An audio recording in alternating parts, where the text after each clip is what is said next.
Son günlər Azərbaycanda bəzi çörək növlərinin qiymətində artım müşahidə olunur. Xüsusilə alıcıların tez-tez istifadə etdiyi doğranmış baton çörəkləri əvvəllər 10 manata satılırdısa, indi artıq 10 manat 10 qəpiyə təklif olunur. Bahalaşma təkcə bio məhsula məhdudlaşmır. Supermarketlərdə bişirilən və kiçik sexlərdə hazırlanan digər çörək növlərində də qiymət artımı hiss edilir. Zavod çörəyi isə hələlik əvvəlki qiymətdə sabit qalır. İqtisadçıların sözlərinə görə, qiymət artımının əsas səbəbi istehsal xərclərinin yüksəlməsidir. Çeşidli çörəklər əsasən özəl sexlər və kiçik istehsalçılar tərəfindən hazırlanır və onlar bazardakı dəyişiklikləri daha tez hiss edirlər.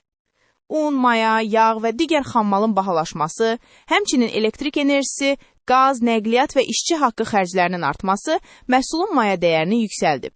Kiçik istehsalçılar bu xərcləri qarşılaya bilmədikləri üçün qiymətləri artırmağa məcbur olurlar. Zavod çörəyi dövlət nəzarətində saxlanıldığından onun qiyməti uzun müddət dəyişmir. İstehsalçılar qiyməti sabit saxlamaq üçün subsidiya və daxili balans mexanizmlərindən istifadə edirlər. Lakin digər çörək növləri bu mexanizmə daxil olmadığından bazar sərtlərinə uyğun olaraq bahalaşır. Nəticədə bəzi çörəklərdə artım 20-30 qəpik civarında olur. Nəticə, hazırki vəziyyət göstərir ki, xammal və enerji xərcləri artmağa davam etdiyi təqdirdə, yaxın aylarda digər çörək növlərində də qiymət artımı qaçılmaz ola bilər.